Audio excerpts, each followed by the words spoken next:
Legends Rift Rivals, brought to you by Event Cinemas and housed here in the beautiful, magnificent, opulent, gorgeous State Theatre in Sydney, Australia. He's still going for more. They've managed to finally shut down the Aurelia, and this time, Chiefs are the one in command of the fight. At 37 minutes, dominantly take down Detonation. Double kill already, make that a triple, give him the quadra. This is a funnel comp. Will once again win the team fight for their team, and Mineski will take game number 2. He's only managed to lock up one, and he is instantly deleted. Chiefs are losing. Ramooni's trying to put the damage down, and that's going to be 2 for Pentagram. They're still not done. Ryoma takes into the air with the Demonic Ascension, but he is deleted down. And at 46 minutes, Pentagram turn the game around against Chiefs. Dismount. Big flank here from Cupcake. Here comes a free map, pulverize! Oh baby, Direwolves are just deleting absolutely everyone. Direwolves at 28 minutes will take down the Nexus and will take down KLH. Ascension are finding their picks, are finding their foot in this game as G4 gets a triple kill. Ascension have done it. Ascension have shut down Pentagram.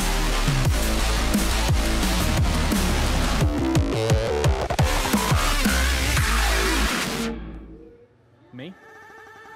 Hello and welcome to day 2 of the 2018 League of Legends Rift Rivals here at the State Theatre in Sydney, Australia, and brought to you by Event Cinemas. My name is Nick Boy Richardson, and I was witness to some pretty spectacular games of League of Legends yesterday, and we're hoping for more of the same today as the top teams from Oceania, Japan, and Southeast Asia duke it out for dominance of the Rift and the ability to take home this old boy. But of course, it's not just about Rift dominance and spiky trophies, it's also about winning the heart and mind of one of our casters, Zach Rusty Pie. Mate, who won your heart yesterday? I mean, there was a couple of interesting games yesterday. The conflicting styles from all the regions was exciting, but for me, I am Australian. It's going to be the Oceanic side and the Direwolves. They won my heart yesterday. They played incredibly well. I was very impressed. And I think they probably had the most spectacular win of the day as well. For me, the highlight yesterday was the new Aatrox rework being enabled for the first time ever in a tournament environment. That was in the Ascension versus Pentagram game.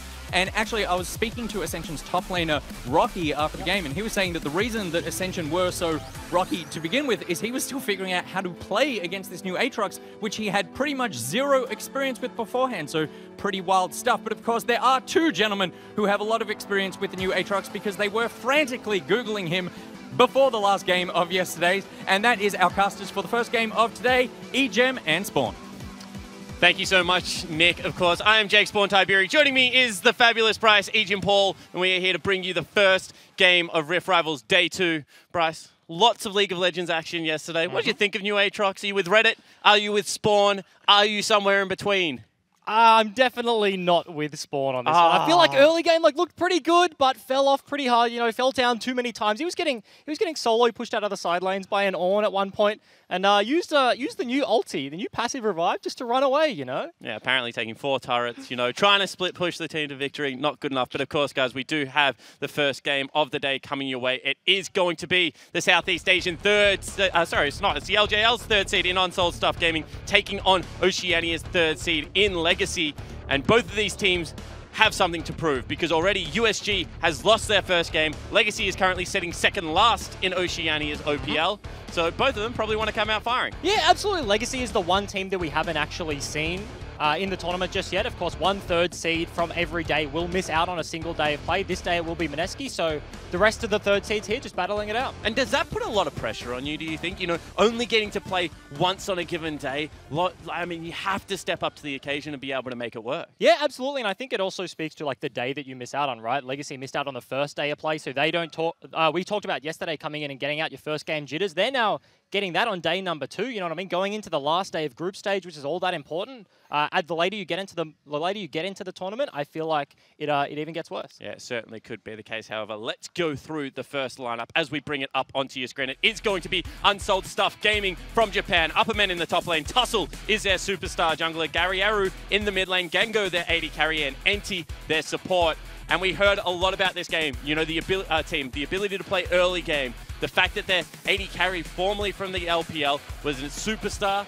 Didn't really see that against the Funnel Comp all that much. Yeah, and that was the thing. It was against the Funnel Comp. Mineski played super passive in the early game. At 20 minutes, they took that Baron, they turned that game around, but I just don't think USG were expecting it. They went for a super safe draft. They picked a Sejuani early into the Lulu, the Morgana, and the Kai'Sa. They opted into a Yasuo in the mid lane, so there wasn't really the ability from draft phase to even stick it to the Funnel Comp early, which is traditionally what you expect in terms of beating it. Yeah, it certainly is, and the thing that surprised me so much is we saw a good early game adaptation out of NT. He took the Pyke mid lane, he was able to get it pushed into turret, and that's where we thought they were going to be strong early game, but they had a propensity to try and force the game later. Yeah, and that's just what it was. Like, you go against the Funnel Comp Kai'Sa, Super Kai'Sa in that composition just goes super late, gets to 20 minutes, they force one singular fight.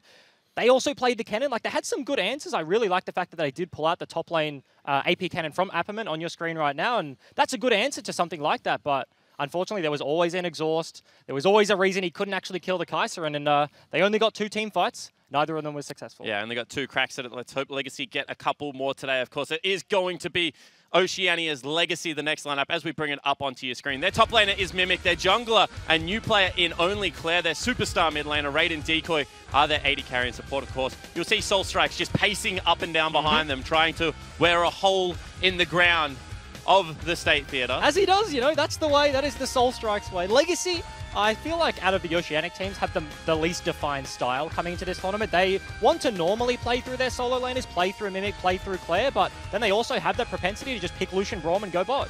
Yeah, absolutely do. The other thing we do have to mention is that whilst they had a very good showing against Mammoth, one of the new teams in the EPL, Mimic popping off in the top lane, they did play a game on the weekend versus Direwolves, and it was not a pretty best of 3 to behold if you were a Legacy fan. Absolutely, but we did see Dire was coming into this interregional event. They looked very good yesterday. Rusty just talking about it before we were on camera, and losing to them I feel like is okay. Obviously, want to come in and have a better performance here against USG. Yeah, certainly do. So what do you think that these 2 teams are looking for? Is it going to be Tussle trying to take advantage of Only? And is it all the pressure now on Mimic, the Korean import from Oceania, trying to get the top lane rolling? I think both of those things are true. I feel like Tussle uncharacteristically had to play the Sejuani. He couldn't get agency in the early game, and that's really how USG like to play. But on the flip side, you talk about Mimic. He has had a rough last few weeks domestically. He really needs to have a good performance here for Legacy to have a strong point to play towards. Yeah, certainly do. And I'm really interested to see how Raid and Decoy hold up here. Raid obviously traded to this team after Lost went over to Echo Fox Academy, so wasn't here for last year's Rift Rivals. However, going up against Gengo and Enti, they did seem in the laning phase to fare fairly well. Yeah, they played that Pyke, and we talked about it. He went mid very early against the final composition, but immediately goes bot, and we were having the conversation on cast with Rusty saying that Pyke, you know, his laning phase, not that great, but he has that first gank that was just ever so successful, forced it down there and tried to get it rolling. Unfortunately, wasn't the case, but they have shown that level of creativity. So do you think Legacy's new bottom lane, because last year it was a strength, it was Lost and Cupcake, now the support of the Direwolves, now Raid and Decoy, first international events. Do you think they can stand up to someone like Unsold Stuff Gaming's bottom lane? I think they can, in all honesty, and Legacy's bottom lane traditionally has been the lane to just go fine, right? All they need to do is not lose very much, not lose very hard, and allow the rest of the team to carry through the top side. I feel like Claire, this is actually a rematch. He played in the LJL Challenger Series back in the day. It's a rematch in the mid lane. He wants to have a good performance here today, and I feel like the bottom lane just needs to be fine, and the top side just needs to play well. Yeah, and I felt sorry for Gary Yaru, because he was the other Gary on Summoner's Rift, unfortunately, in that game. Gary number 2.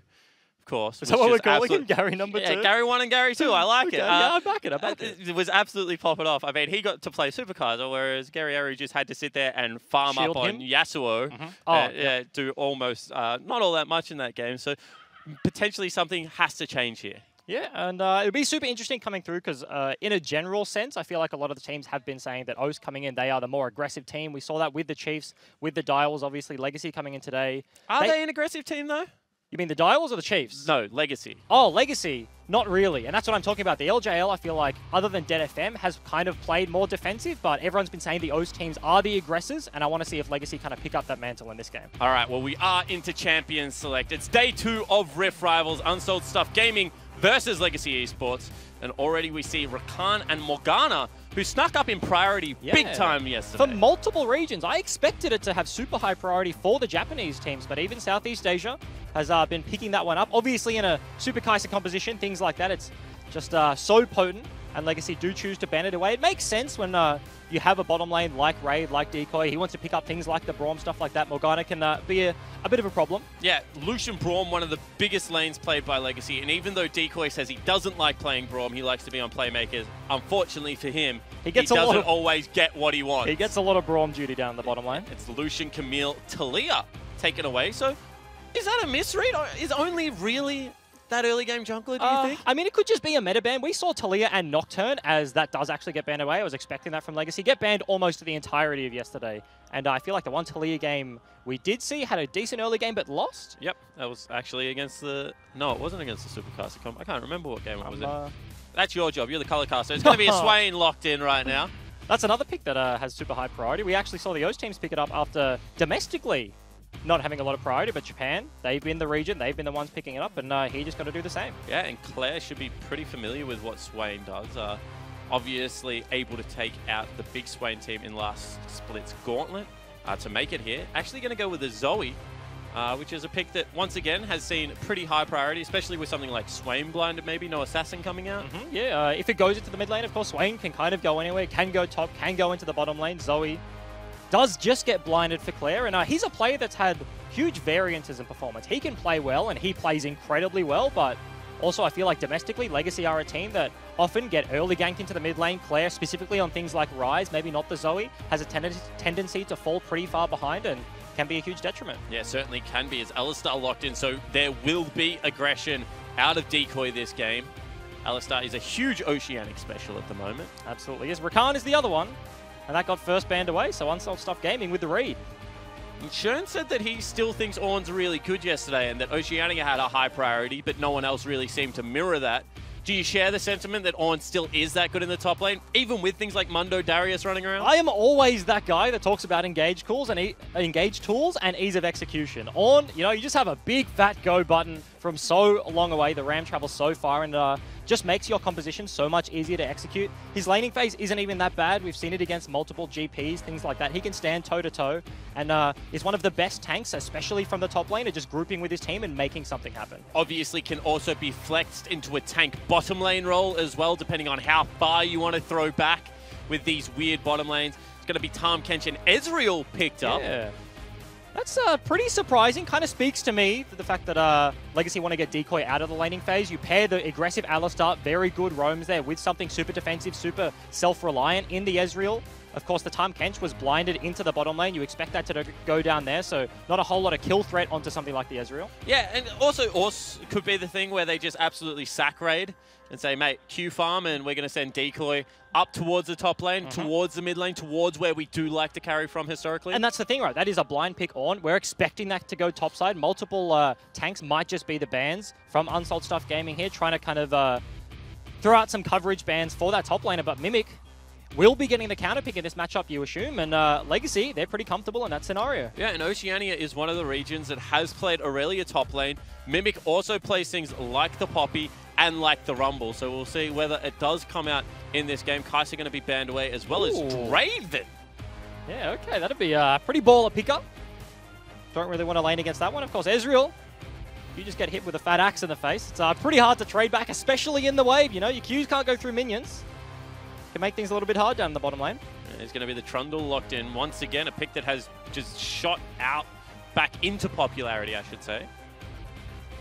That was a very early lock-in, obviously high priority in that one. It looks to be a potentially one pure tank composition coming out of Unsold Stuff Gaming. They have the off-tank with the Swain. Tahm Kench will be tanky, but as a support, not too big. They want to deal with the Ornn. They want to have that subjugate, want to take down those resists, and a standard 80 carry locked in. Yeah, and I think a smart pick coming out of Gungo, who is going to just go towards Varus.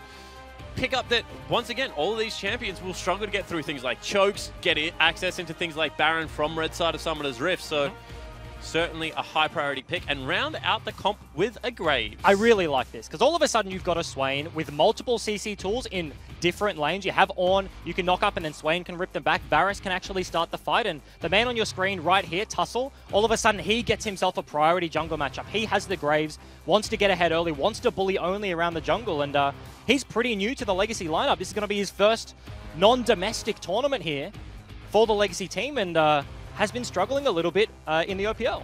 Certainly has, so we will have the comps rounded out with a Poppy. Team fight really against team fight right now. They're just going to be throwing themselves at each other, something that Oceania seems to excel at the moment. Look, that's how we started yesterday, you know, Dead FM versus Chiefs. It was just team fight after team fight, and it seemed to switch victors every single time one of those plays actually happened. So it's going to be Japan versus Oceania once again, just same strategy, you know? But this time, so much more agency given towards Tussle. It's a player that I've really wanted to track, obviously, previously from Rampage, who is now Pentagram. This guy is an out-and-out superstar jungler, and I think he will push Only here. Only is a young player, was once again passed around the OPL a little bit before settling on Legacy, and still is having a rough time adapting. And I feel like Only is kind of a preparation player, right? Like, he comes into games, you can tell him what to do, and he will execute. When you have a player like Tussle, who can be super random, if he gets a lead in the early game, he can just try and take over the game. And when you watch USG play, watched a couple of weeks in the LGA, you see that they listen to him, right? He is the one calling the shots in the early game. He gets ahead and he demands things from his laners. So when you have a hyper-aggressive player like Tussle against someone who doesn't like the chaos sort of style in the jungle like Only, it can go one way very quickly. Especially when he is on a skirmish-heavy jungler and you're on a little bit of a get-to-6 and start shredding through tanks. So ball really is in Tussle's court. He's got the counter pick, he's got agency in a couple of lanes. Now we see whether he can put it on and get USG that first victory. It's got to be interesting because this is a different style from USG. We saw yesterday, all they did was kind of farm up against this Super Kaisi composition, and they just got outscaled, as you would expect. So maybe going back, watching that VOD, just the feeling of not being able to do anything in that particular draft, in that particular situation, and wanting to switch it up coming into day number 2. And they need to win this game. Japan starts the day off at 1-3. Oceania 2-1, sitting on the top of the table with Southeast Asia. We are on to Summoner's Rift for day 2, game 1 of Rift Rivals. USG going to be on your blue side, Legacy on your red side. And it just looks like it's a pretty standard fan out. Everyone just chilling out.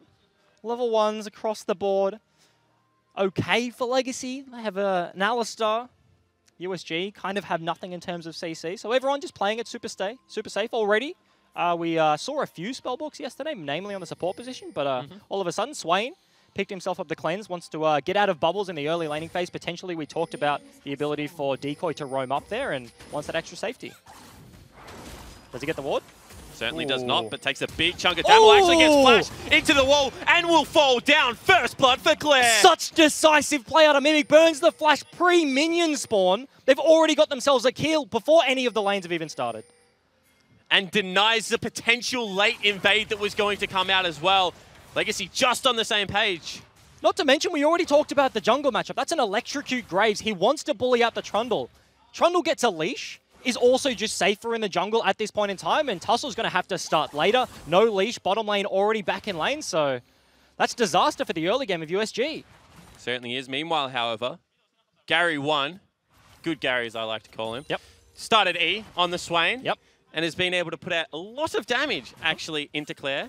However, he is running Corrupt and Pot and probably Time Warp Potion, one of my favorite combos. Yeah, you always talk about the Time Warp Tonic, you know. It's a decent mastery, you know, just extra sustain in the laning phase. A little bit of move speed, but as you mentioned, Claire burnt the Ignite, level 1 as well. So in terms of kill pressure in the lane, we're only 2 minutes in. Zoe is literally level 2, but that Summoner's going to be on cooldown for a little while. Certainly, as you can see, just farm across all the lanes. Graves going for an invade with NT right now. Tussle, very nice job there. However, is going to be matched top side of the map by Only. Some nice pathing coming out there. Just splitting the map.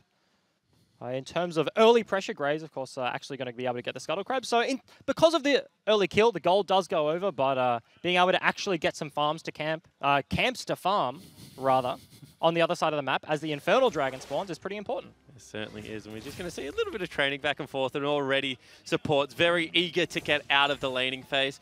Might be first gank of the game, top lane Bryce here. Yeah, he's actually behind him. No ward behind the Ornn. Can throw out the pillar as well if he wants to. Tackle already used, however, and now they're just going to start biting Apperman. That pillar was just a little bit on the wrong side and will mean that the Ornn gets to safety. And there is a niche little factor that you can think about with a Trundle and a Poppy gank. You can actually tackle them into the Trundle pillar. So if they delay that one, if the tackle doesn't come out super early from Mimic, there could have been potential to get more out of the gank. They did just get a whole bunch of HP. Pot will be burnt, but no flash, no TP used by Apperman. And on top of that, put Colorcaster Spawn hat on for a second. Ornn can actually break Trundle Pillar. So if you throw it out too early, he just knocks it it's down. going to knock it down. Everyone interacting with the terrain this game. I love Ornn headbutting stuff. It's one of my favorite things to just watch. Talia Wall. Yes, Talia Wall is the best one. You know, like you block the other team off from a turret and then just hits it with a whole headbutt, and all of a sudden the entire lineup just walks straight through. But you can still see Mimic getting shoved in here. Is farming quite nicely.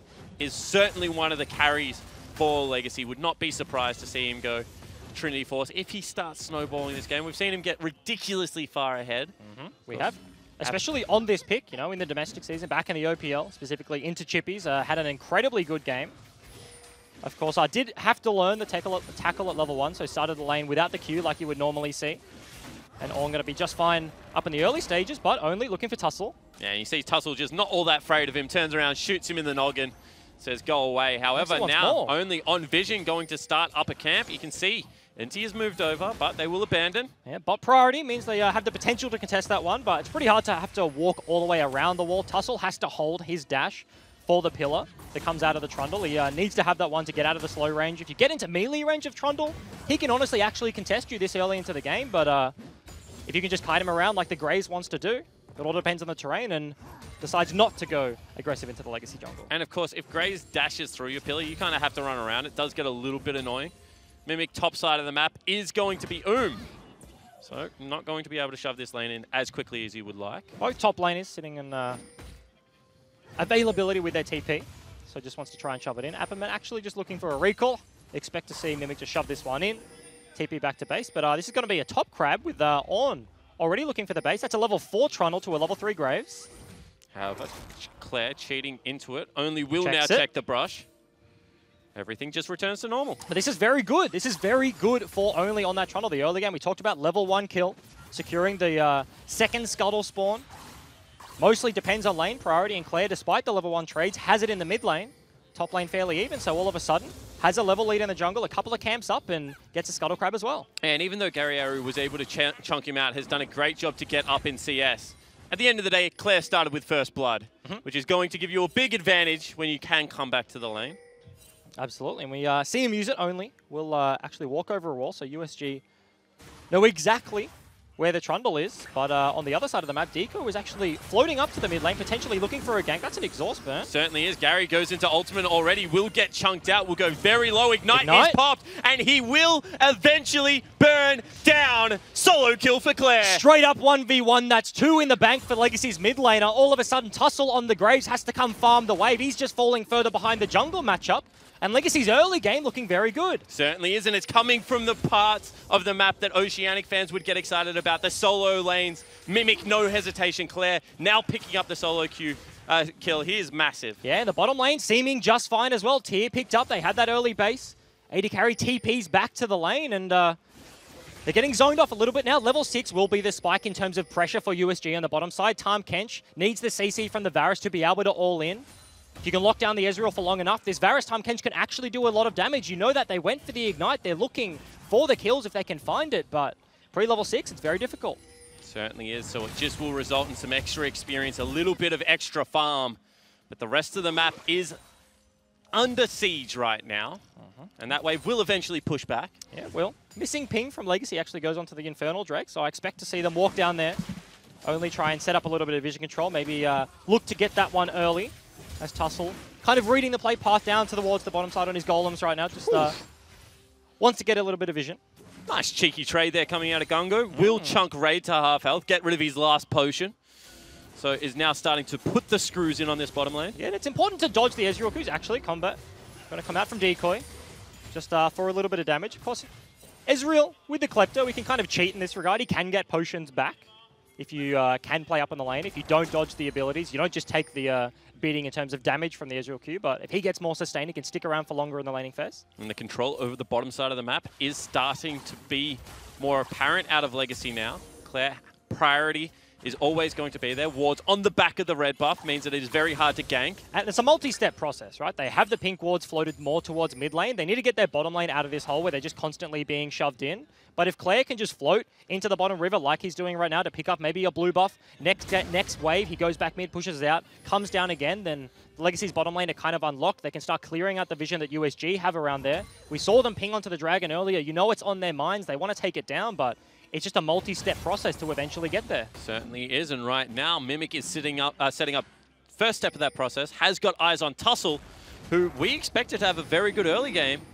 Is struggling right now. You can see only started up that dragon you were speaking about. And this is the thing, multi-step process, but they're just going straight for the kill here. They want to go straight forwards. That's actually going to be Devour used on the minion wave, so USG just want a bit of priority in the lane, but not looking to contest the dragon. Yeah, and they've already sent Raid back 800 health. They will be able to grab Infernal Drake. However, the collapse potentially going to be here. No, everyone just backs away. And that's super interesting. They collapse, but they collapse late, so Tussle kind of just wasting time on the top side of the map now, still behind the Trundle in this regard. They were floating towards the top side. Bottom lane just tried to shove out, but Legacy just had so much time on that dragon already. It was gone by the time USG even checked it. Certainly was, and they hover up towards top lane. However, Mimic already doing the discipline thing, takes the recall, and the map will reset. Currently 800 gold in the advantage of Oceania's Legacy. And they've got a Fire Drake as well. Bubble. Does go a little bit wide there, Tussle. Just trying to force back onto player in the middle lane. That's actually ooh. Yeah, very nice. Voyage coming in from NT. Will get the flash out of only. Nice little advantage there. The game overall, I feel like we're only 10 minutes in. Infernal Drake advantage to Legacy. About a 1,000 gold lead. Has been pretty stable. Legacy doesn't really strike me as the sort of team to just blow open the game very quickly. They're more methodical, more safe with their leads. As you can tell, they haven't made a big play. They haven't been looking for these fights, just trying to scale up to their items. They want to get Ezreal onto the Triforce, onto his spikes, things like that. However, I guess you do have to say that right now they are sitting second last. So, I mean, we have a lot of experience with Legacy. What then is the weakness of this lineup? What hasn't been working for them so far? Well, I feel like it's cohesion. When they come together in the mid-game, all of a sudden, decisions have to be made around Baron. They are a team that has kind of struggled in terms of coming together. Mimic, we've talked about him in terms of this game, actually going for a very aggressive build with the Trinity Force onto the Poppy, but if they ever fall behind, it can get a little bit risky in terms of just skirmishing around the jungle. Certainly can. Once again, USG has got themselves a very good skirmish comp. Lockdown CC in like all three carry roles, and then just Tussle and Gango to do a lot of that damage. You can see Mimic, now that he has got two parts of that Trinity Force, is just shoving in pretty much uncontested from Upperman. Just being super annoying right now. Has the damage to back it up. Every time that buckler's off cooldown, just hitting him in the face with a ranged auto attack. Trying to get that Sheen proc as Upperman just trying to weather the storm as best he can. Legacy still on the same position on the bottom side of the map. This Alistar Ezreal hasn't been unlocked onto the map. It's not like Decoy has really found many opportunities to roam. Earlier in the game, you saw him walk up, maybe get a ward or two, but hasn't been able to go top, hasn't been able to go mid, so USG definitely still trying to play towards the bottom side of the map. They have CC down here. Tussle has hit that level 6, level 7 mark, and he does a whole boatload of damage when he finishes that warrior, when he gets to his first item spike, so there's definitely potential and volatility down there. And NT's doing a fantastic job of using all of that bottom lane priority to continually walk up river, take care of all the vision there. And we keep mentioning it, but with the fact that Gango does have that ultimate, Claire then becomes under siege. It's going to be Rift Herald started up. And is there going to be a contested? Claire actually looking for a bubble onto Tussle. Is about to be face-checked by the Swain, but Legacy, bit of miscommunication here, trying to back away, but they're actually going in. Yeah, they certainly are. Already teleport, tackle into the wall. That was flash used as well. Over goes Claire. Will not land the Sleepy Trouble bubble, and that is the Ornhorn. Gets knocked away, and now Tussle by himself is in so much trouble. NT will bring his AD carry to the fight, and now it is a 5v3. The bottom lane of Legacy is nowhere to be seen, and they are getting ripped apart. Already 2 kills. Sleepy Trouble bubble will land, and Claire will live. And USG just collapsed so much faster. Look where Legacy's bottom lane is. That's in the mid lane towards their turret. That was a proactive play for Legacy. You saw them walk away for a split second, but then they go back in for the engage. Unfortunately, they can't get the pick, and Tahm Kench, Abyssal Voids gets them there quicker, and they all die. And that is just the equalization team fight right now. The gold pretty much back to dead even. And they don't waste the tempo on the Rift Herald. I like it. They just say, let's go back to lane, hard reset. Yep, just want to get back to an even footing. It was very close to getting the initial pick onto the Swain.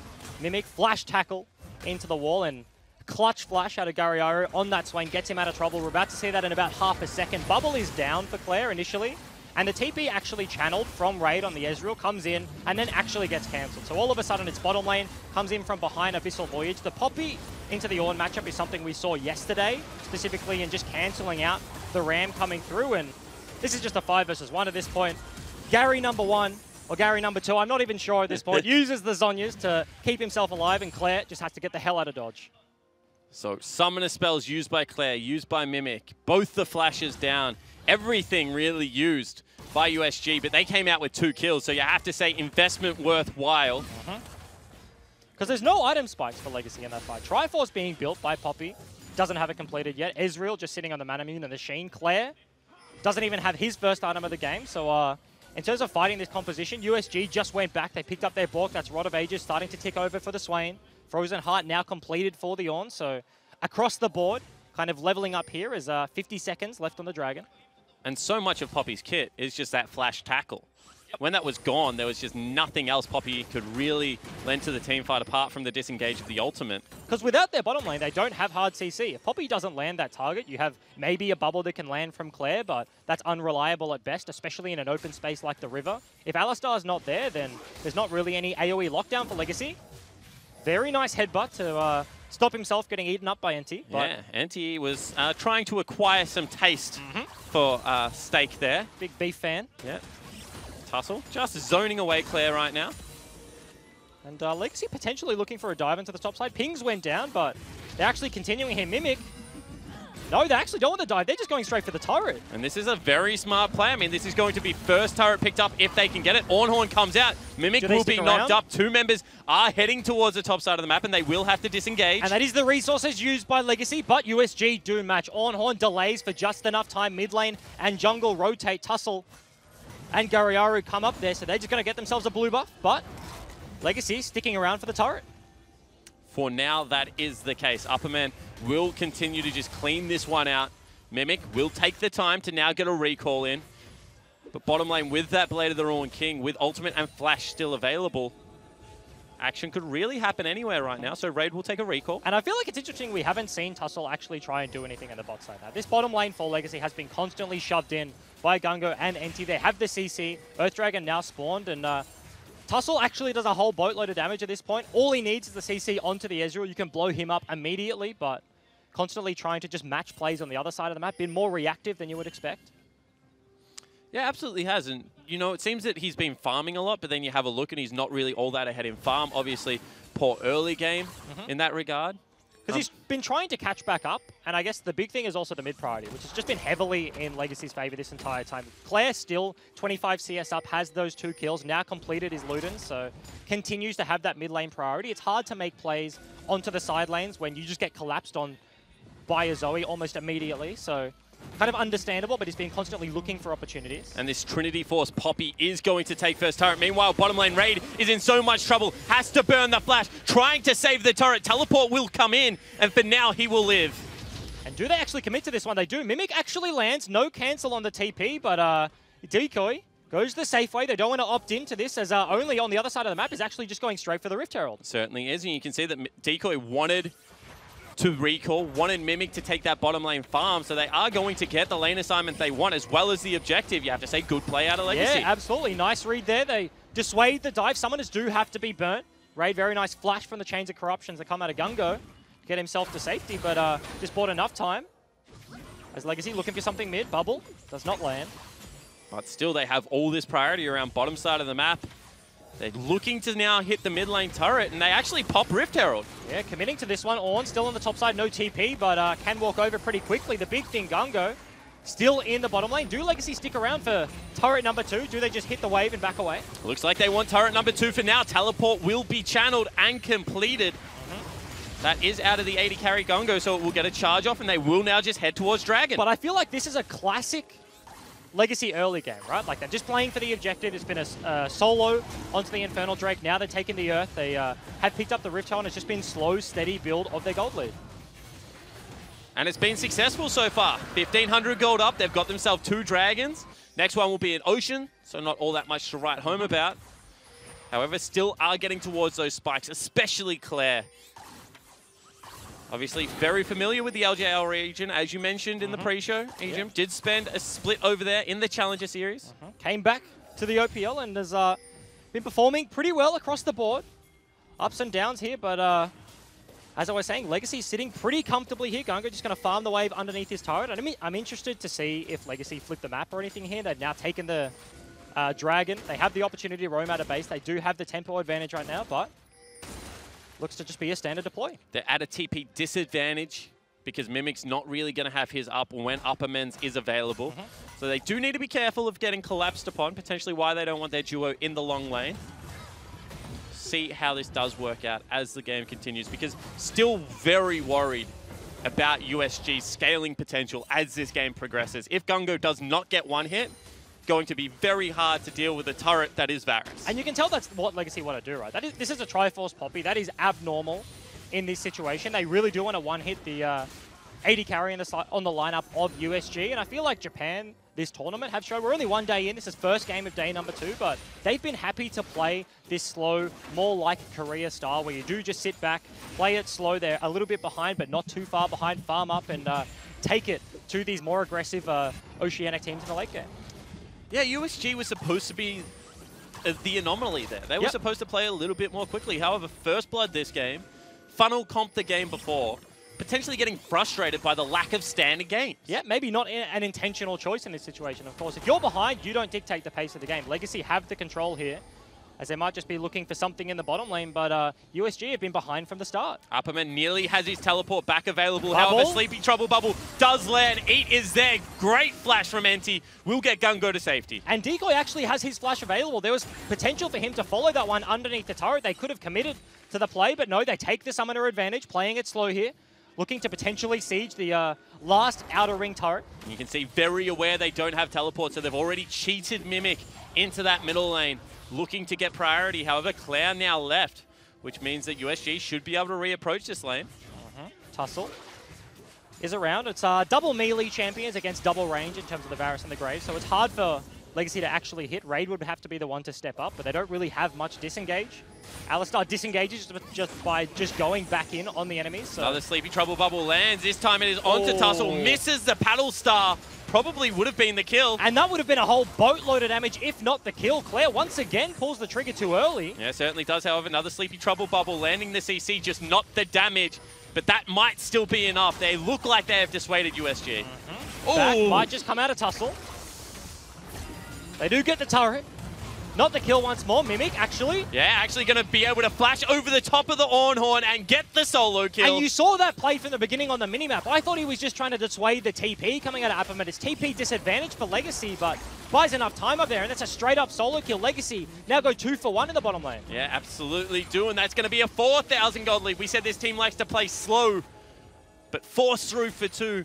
Now cheat through the jungle towards the mid lane, looking to really push the tempo. If given the opportunity, why the hell not here? Mimic got them the first blood. All of a sudden in this Poppy versus Ornn, slowly been building that lead, has the advantage now.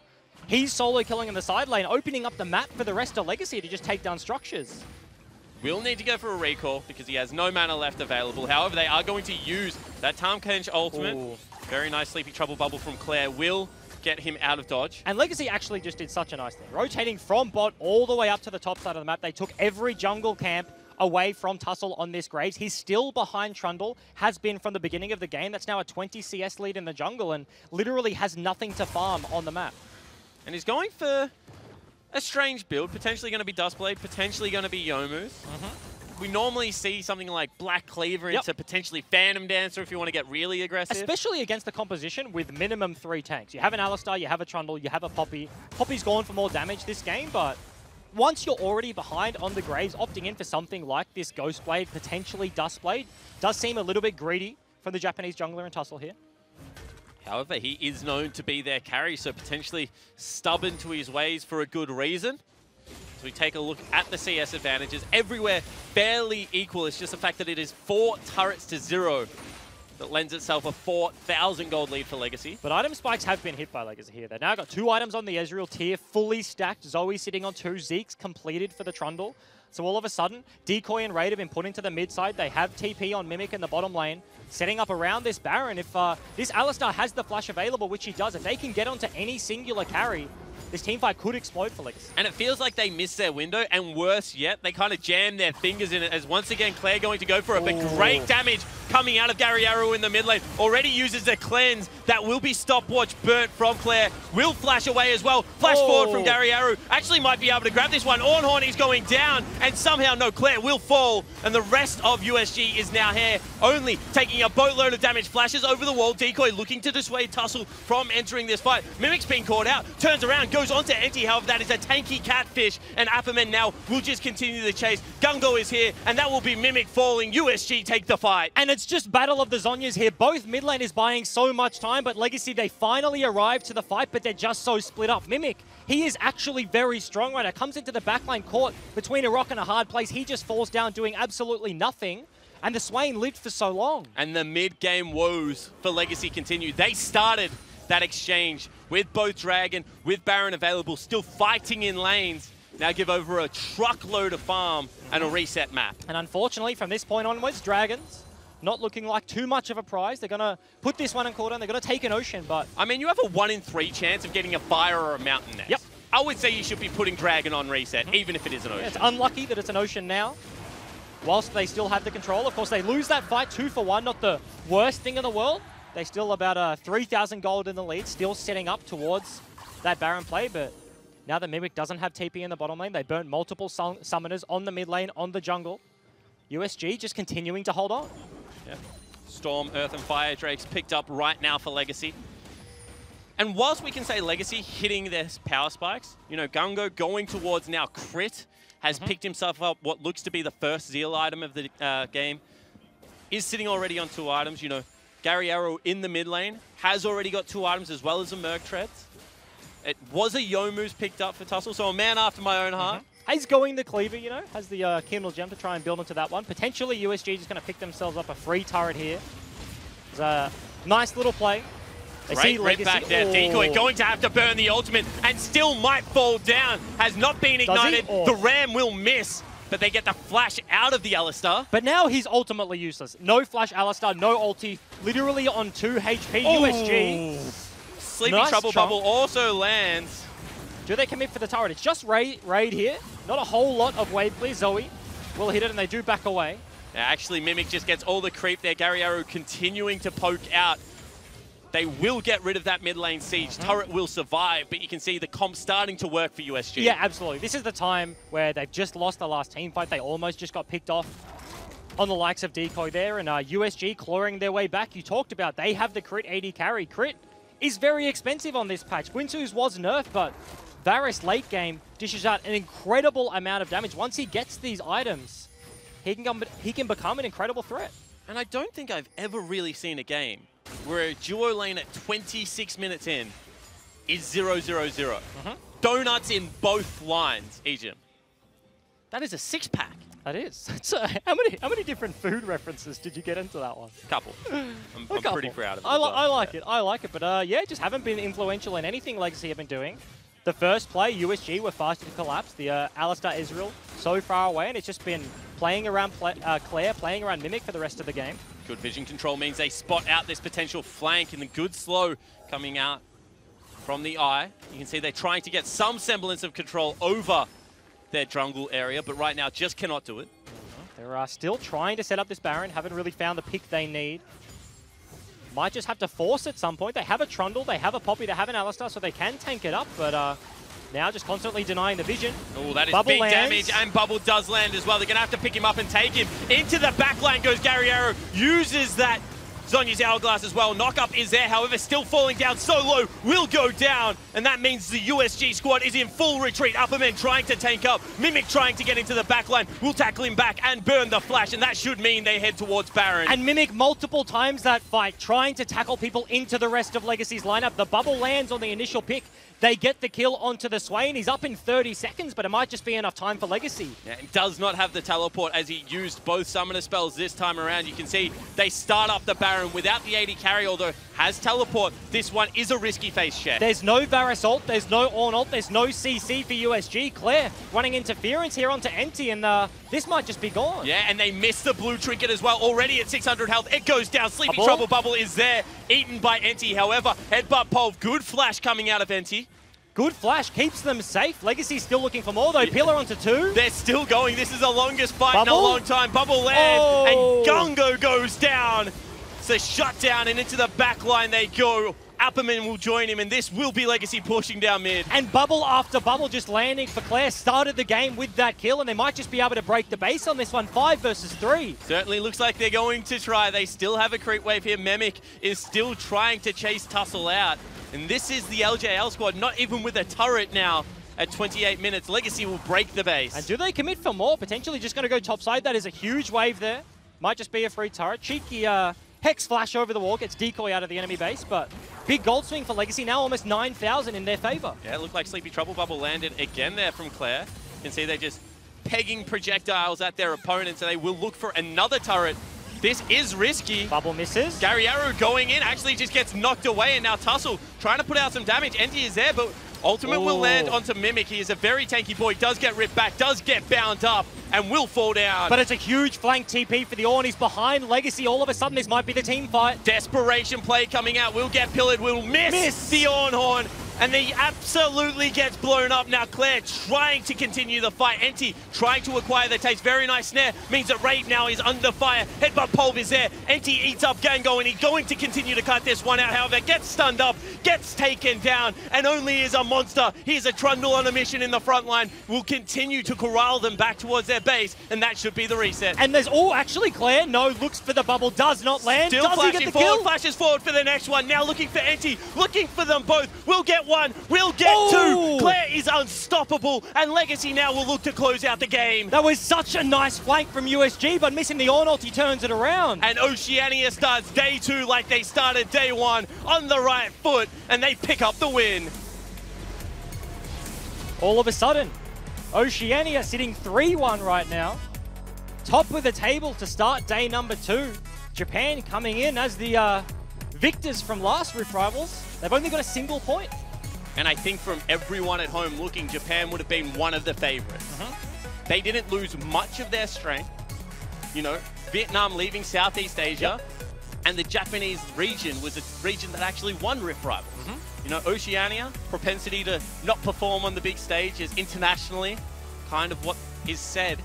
So Day 1 Bandits, you know, coming into day number 2, starting it off with a win. That's pretty good, and that was from the get-go. You know, that game started with Mimic flashing, leveling the E on Poppy to get a kill level 1, and it was slow, it was methodical, but eventually Legacy just grind out that game, constantly just growing their lead. However, I think the boldness at the end, the ability to not reset, to continue to chase through, this is something that we have not seen from Legacy as the players do shake hands, and I think that that is a very promising sign.